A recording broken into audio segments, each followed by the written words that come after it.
Hey, welcome.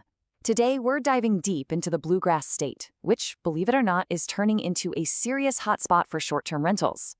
We're going to break down exactly how you can start an Airbnb rental arbitrage business in Kentucky, step by step.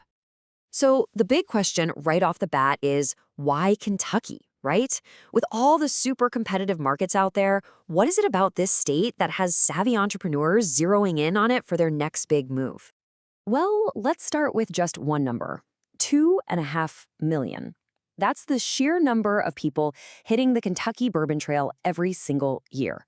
This isn't just a little bit of tourism. It's a massive year-round engine that's constantly demanding cool and unique places for people to stay. So here's our game plan for today. First, we'll uncover Kentucky's hidden opportunity. Then we'll get into the all-important rules of the game. After that, we'll talk about how to choose your gold mine, lay out a 7-step launch plan, and finally, get into how to really maximize those earnings. All right, let's jump right into part one, Kentucky's hidden opportunity. We're going to really unpack what makes the Bluegrass State such a prime market for this kind of business right now. You see, the secret sauce in Kentucky is that the demand is so diverse. It's not just riding on one thing. You've got the huge pull of bourbon tourism, that world-famous horse racing culture, some incredible outdoor recreation spots like Red River Gorge, and the steady beat of business and events in cities like Louisville. It all works together to create opportunities all year long. And this is where the financial side gets really interesting. In a lot of other hot markets, you've got insane property costs and just way too many listings, which are absolutely crushing profit margins. But Kentucky, it's a different story. The real estate is still affordable. We're talking a median home price around $210,000, and the supply is way more manageable. That gives you a real buffer for cash flow, which is everything in a rental arbitrage model. Okay, so we see the opportunity. Now let's get down to brass tacks. Section 2, the rules of the game. This is all about navigating the specific regulations and taxes in Kentucky. And trust me, you absolutely cannot afford to get this wrong. Now, this is a super important distinction to understand. You've got two layers of rules. At the state level, it's pretty straightforward. Register for taxes, follow fire codes. But the real work, the real challenge, is at the local level. Each city and county has a ton of power, which creates this patchwork of different rules that you have to research city by city. There's no way around it.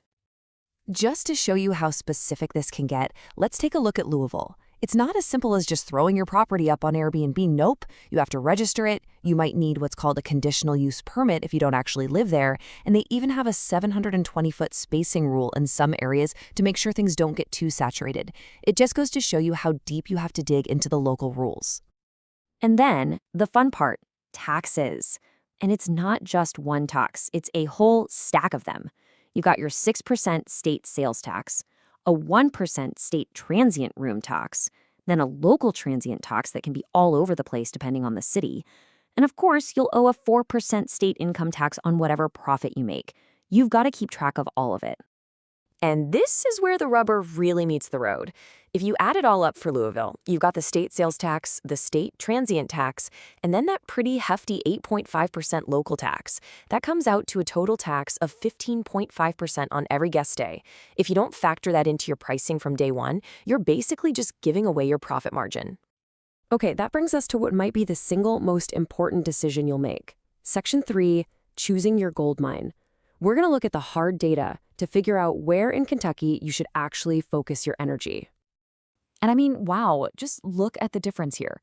This state is definitely not a one-size-fits-all kind of place. In a spot like Red River Gorge, you can see average daily rates hitting as high as $325 for a nice cabin. But then you go to a solid market like Bowling Green, and that range is closer to $90 to $130. This is exactly why your market selection is everything. So let's break this down, because the numbers tell a fascinating story. For a typical 2-bedroom place, Louisville is a revenue leader, pulling in up to $4,200 a month. But then look over at Red River Gorge. Even though the occupancy can be a bit more seasonal, those super high daily rates mean a cabin can actually generate even more. Lexington offers a really great balance, while Bowling Green is a solid, more accessible entry point. So let's get super specific about our focus here. Rental arbitrage. That's the model where you lease a property long-term, then you turn around and re-rent it short-term on a site like Airbnb. And based on all this data, your absolute best bets for this model in Kentucky are going to be Louisville and Lexington. Why? Simple. They have big enough rental markets to find landlords who are open to the idea, and they have the consistent demand to make it profitable. Okay, so you've done your research, you've picked your market. Now what? Let's get into Section 4, your 7-step launch plan. This is the actionable, step-by-step playbook to take your business from just an idea to actually making money. And here it is, broken down nice and simple. First, you lock in your market and model. We just covered that. Step 2, and this one's huge. You verify all the local zoning and registration rules. Then you get licensed, secure your property, design it to attract your ideal guest, launch with a really smart pricing strategy, and finally, build the systems to make the whole thing run without driving you crazy. I want to pause right here for a second because this is so important. This quote says it all. A phone call to the local planning department takes 15 minutes and can save you months of headaches. This is all about step 2. Don't guess. Don't assume. Just pick up the phone. Make sure your specific property is even eligible before you sign a lease or spend a single dollar. All right, let's get to the really good stuff. Section 5, maximizing your earnings. You're up and running, so how do you squeeze every last drop of revenue out of this amazing Kentucky market? Let's start with the big one, the Kentucky Derby. This thing is, well, it's an absolute revenue monster. We're talking about the potential to make up to $8,000 from just one property in a single week. That's the kind of event that can literally make your entire year. And don't think this is only a Louisville game. Head over to Red River Gorge, and a really well-designed premium cabin can pull in up to $95,000 in gross revenue for the year. It just shows you the incredibly high ceiling for different kinds of properties all across the state. Now, this is a huge, and I mean huge, advantage that Kentucky has. In most vacation markets, Tuesdays and Wednesdays are dead. They're so hard to book. But in Kentucky, thanks to the Bourbon Trail, you actually have people specifically looking to book midweek stays for their tours.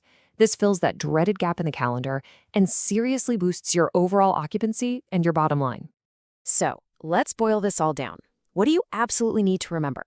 First, do your homework. Your market choice is everything, and as we saw, the revenue and the rules can change drastically from one place to the next. Second, know your numbers. That means you have to understand that entire tax stack so you can price for profit right from the start. And finally, get your systems in place. Build that operational playbook before you even think about growing. Look, we've walked through the opportunity, the rules, the markets, and the exact plan. You literally have the blueprint now for launching a successful rental arbitrage business in Kentucky. So the only question left is, what's your first move?